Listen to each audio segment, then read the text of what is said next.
Bom dia a todos. Vamos continuar a nossa leitura bíblica, né? Hoje nós iremos ler Mateus 7. Nós iremos ler o que Deus falava sobre julgar os outros. Não julgar, o que Jesus achava, né? Não julgar, mas ter critério. Não julgues, e não sereis julgados, pois com o mesmo julgamento com que julgar os outros serei julgado, e a mesma medida que usares para os outros servirá para vós. O mesmo peso, a mesma balança. Porque observas o cisco no olho do teu irmão e não repara na trave que está no teu próprio olho? Ou como pode dizer ao teu irmão, deixa-me tirar o cisco do teu olho, quando tu mesmo tens traves no teu? Nós estamos vendo isso. No nosso, aonde? O meio político, está desse jeito. Hipócritas, tira primeiro a trave do teu próprio olho, e não enxergarás bem para tirar o cisco do olho do teu irmão. Não deixe os cães, não deis aos cães o que é santo, nem jogues vossas pérolas diante dos porcos, pois esses os irão pisoteá-las e voltaria contra vós, e vós estraçariam, né? Então aqui Deus fala claramente para tomar cuidado antes de sair julgando as pessoas, inventando, caluniando, né? Isso não alegra a Deus, porque ele era um grande líder e ele sabia muito bem, né, que isso não fazia parte do que ele ensinou. Deus não ensinou isso para ninguém. Ele não perdia tempo julgando os outros. Jesus considerava julgar os outros um grande desperdício de energia. Ele afirmou muitas vezes que não viera para julgar, mas para ajudar. Gastou sua energia para criar, restaurar. Julgar os outros não era seu ofício. Jesus dizia que não julgava as pessoas. As palavras dela é que serviria para julgá-las. Mateus 12:36. Muita gente fala as coisas com a boca dele e joga nas costas de Jesus. São hipócritas. Ele conhecia vosso senso de responsabilidade e confiava a cada um de nós as nossas escolhas. O julgamento atrapalhava o progresso. Quando nós, como líderes, julgamos outros, inibimos nosso próprio movimento para a frente. Ao julgar, não estamos em sincronia com a energia que nos faz avançar. Às vezes, julgamos outros sem perceber, como se quiséssemos apenas ver em que posição elas estão na corrida. Quando Pedro soube a missão que Jesus reservara para ele, ele ficou curioso sobre o destino do discípulo João, né? Quando Pedro, vou ler de novo. Quando Pedro soube a missão que Jesus reservava para ele, ficou curioso sobre o destino do discípulo João e foi perguntar ao mestre: o que é que você tem com isso? Venha comigo, repreendeu Jesus. João 21:22. Jesus, ele não julgava ninguém, porque sabia que não chegara ainda a hora do juízo final. Mesmo o ladrão pregando na cruz, ao seu lado, ele obteve a redenção, porque no seu suspiro de morte, viu e reconheceu. Jesus reconheceu o quê? Reconheceu a verdade, né? Jesus disse: em verdade te digo que hoje mesmo estarás comigo no paraíso. Lucas 23:4. Jesus perdoou seus pecados. Pergunta agora: você desperdiça sua energia julgando os outros? O que você pode fazer para ajudar em vez de julgar? Pensa nisso. Jesus, gente, ele expressava seu sentimento. Hoje em dia, muitos dos profissionais mais bem pagos ao redor do mundo são apresentadores, atores e atletas, né? O que eles têm em comum e por que os valorizam tanto? Eu acredito que eles pagamos para que se expresse em nosso nome. Nós nos sentimos inspirados quando atores cantam na chuva, pula de alegria quando os atletas voam no ar e conquistam medalhas olímpicas. Adoramos quando essas pessoas expressam nossos sonhos, esperanças e fantasias. Nós somos reprimidos e como nem sempre conseguimos demonstrar o que sentimos, idolatramos quem não merece ser idolatrado. Em vez de você ficar idolatrando essas pessoas, por que você não ama a Deus com a mesma intensidade, né? Quando Elvis remexia os quadris, enlouquecia o público ao som do rock and roll, estava dizendo: cara, a música toma conta de mim. As pessoas da plateia desmaiavam, porque queria que o rock tomasse conta delas também. E Elvis lhe dava o aval de que necessitava.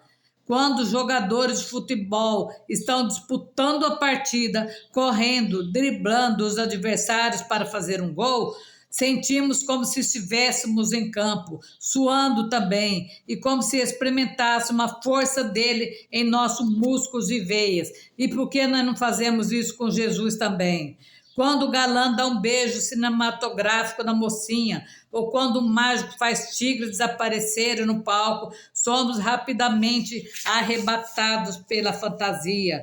Com esses entretenimentos, nos deixa extasiado e maravilhado. Não nos importamos de pagar caro para isso, mas nós não damos atenção a Jesus, que faz muito mais do que além disso, né? Então nós temos que rever os nossos conceitos, rever o que queremos para a nossa vida.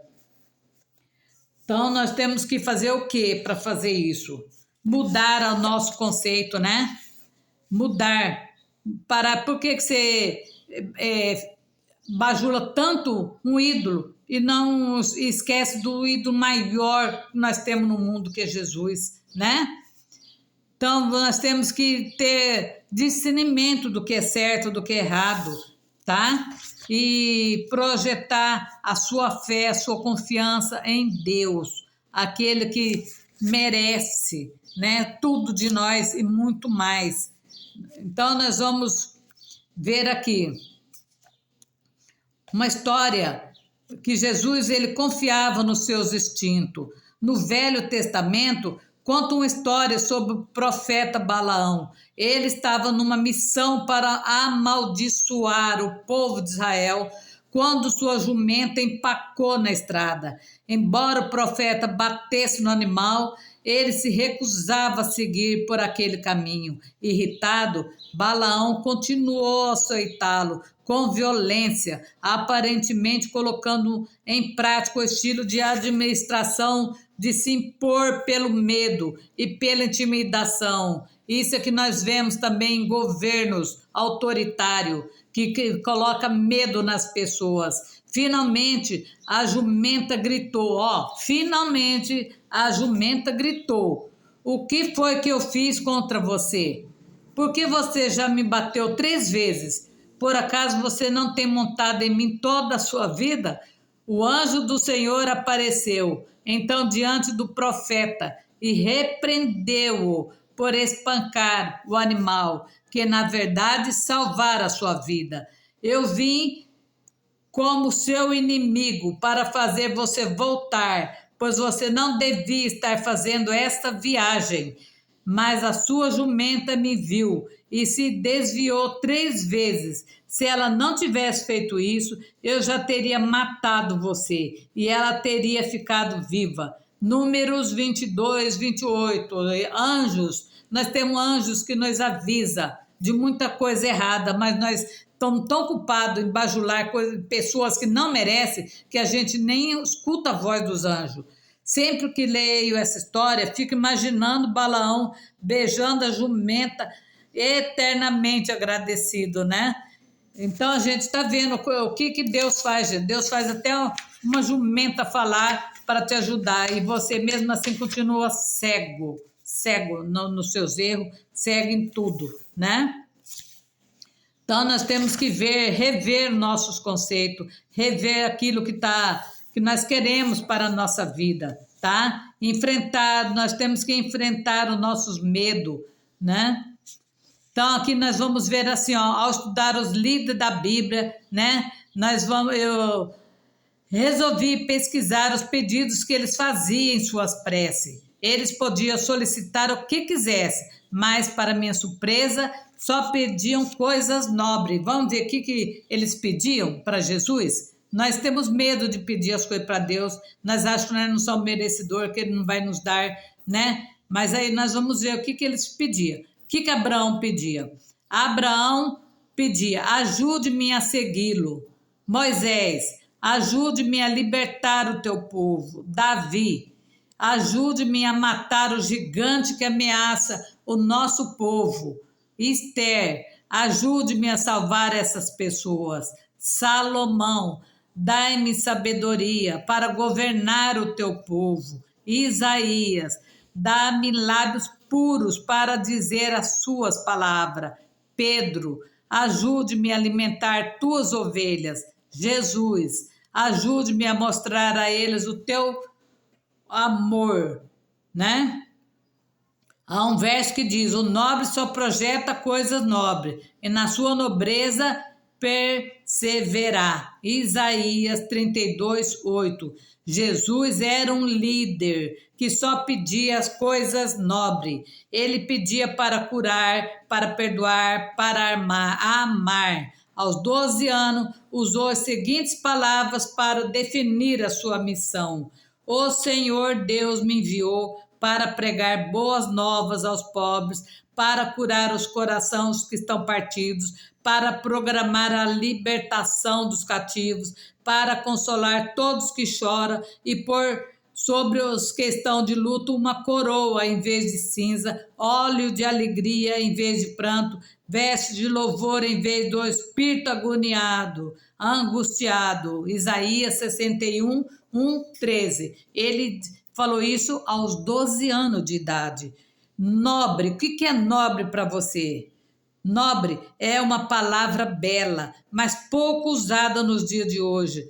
As revistas, jornais voltados para o mundo dos negócios dificilmente publicaria, né, uma reportagem sobre as 10 companhias mais nobres ou um artigo sobre como ser um executivo nobre, mas acredito que no fundo as pessoas são basicamente nobres. Elas fazem doações para ajudar crianças carentes e contribuem para a campanha contra a fome. Por que não podemos ter outro, né? Camelote com seus cavaleiros de tábua redonda, um grupo de pessoas totalmente dedicada à busca da nobreza, né? Nessa noite pedimos, nessa noite nos pedidos que farei em minha prece, vou pensar em coisas nobres.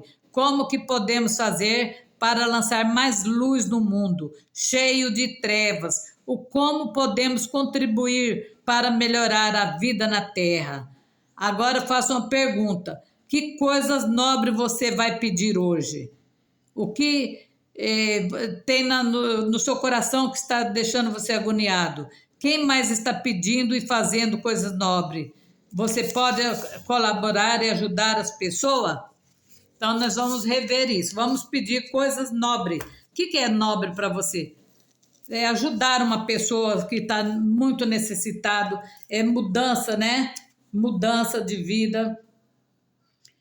Pôr em prática. Nós vamos falar um pouquinho isso rapidinho. A casa construída sobre a rocha. Está em Mateus também, 7:24. Portanto, quem ouve essas minhas palavras e as põe em prática é como um homem sensato que construiu sua casa sobre a rocha. É uma pessoa nobre, né? Caiu a chuva, vieram as enchentes, os ventos deram contra a casa, mas a casa não desabou, porque estava construída sobre a rocha. Por outro lado, quem ouve essas minhas palavras e não as põe em prática é como um homem sem juízo, que construiu sua casa sobre a areia. Caiu a chuva, vieram as enchentes, os ventos soprou e deram contra a casa, e ela desabou. E aí grande foi a sua ruína. Para que isso não aconteça, nós vamos pedir coisas nobres para nós. Não vamos ficar numa areia movediça, onde tudo pode cair desabar na nossa cabeça. Vamos pedir coisa nobre para nós e para o nosso ente querido, né? Nós estamos chegando no final do ano. Vou beber uma aguinha aqui, viu? O que você gostaria de pedir para os seus parentes? Né? Vamos, não só presente, gente, mas vamos pedir coisas nobres, tá? Coisas nobres, coisas edificantes para o seu parente, tá? Então nós vamos pedir cura, libertação, coisas que vai mudar a vida dessa pessoa, tá bom? Então vou pôr um fundo musical. Então vamos clamar. Ó, nós vamos direto ao tribunal divino pedir coisas nobres para nós e para os nossos entes queridos. Nesse momento nós estamos entrando no tribunal de Deus e nós iremos pedir diretamente a Ele coisas nobres para nós, coisas nobres para os nossos entes queridos. Nós não pedimos apenas uma mesa farta, mas nós pedimos coisas duradouras para nós. Por exemplo, um serviço bom para cada um, saúde, porque não adianta você ter dinheiro e não ter saúde, ter uma caixa cheia de remédio. Vamos pedir a cura, que Deus liberte você dessa caixa cheia de remédio, que Deus esvazie essa caixa, que Deus te dê saúde em dobro. É o que eu peço para vocês nessa manhã, que Deus dê um emprego daqueles que você tanto desejou, que você o ano inteiro você pediu, mas você ainda não conseguiu. Já que você está diante do tribunal divino, peça você mesmo. Peça para Deus esse emprego que ia fazer grande diferença na sua família, ia mudar o rumo da sua história. Você que pensa em trabalhar fora, em outro país, em outro estado, e não vai por medo de não dar certo, peça orientação agora a Deus. Peça a Deus mudança de vida. Peça a Deus mudança de vida nesse casamento que você sabe que já deu o que tinha que dar, que não vai dar mais nada. Peça libertação. Peça que Deus te liberte também dessas inúmeras dívidas que você fez durante todo esse ano e não sabe como pagar, que está endividado, que está com problema na justiça, que está muito angustiado, que não sabe nem como vai ser o seu Natal. Peça a Deus. Você que tem um parente que está preso injustamente, peça para Deus derrubar essa grade de ferro, para Deus fazer um grande mover, que Deus liberte os cativos, os perseguidos, aqueles que estão desanimados, aqueles que estão na prostituição, que Deus liberta a pessoa da droga, do vício, dos jogos, da bebedeira, que Deus dê ânimo novo para essa pessoa, que essa pessoa possa reconstruir a sua vida, reconstruir a sua história, deixar um legado bom para seus familiares, que Deus faça diferença, que Deus mude, que Deus dê em dobro tudo aquilo que eles estão pedindo de bom, que Deus vai entrando com recursos financeiros para a reforma dessa casa, para a quitação dessa casa, que Deus faça um grande mover na sua vida, um mover nunca visto antes na sua família, um mover que vai deixar todos maravilhados, porque Deus pode fazer isso. Deus pode mudar o rumo da sua vida. Deus pode curar a sua alma, que está tão doente quanto o seu corpo. A sua alma envelheceu muito, a sua alma está cansada, abatida. Levante dessa prostração. Dê a volta por cima. Você que não acredita mais em nada, creia que Deus quer te libertar. No nome de Jesus e no poder de Deus. Amém. Amém. Muito obrigado.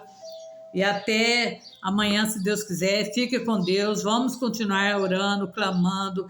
Vai ser uma semana abençoada, uma semana de muita bênção na vida de cada um, que vocês possam refletir sobre tudo isso que eu estou falando, tá?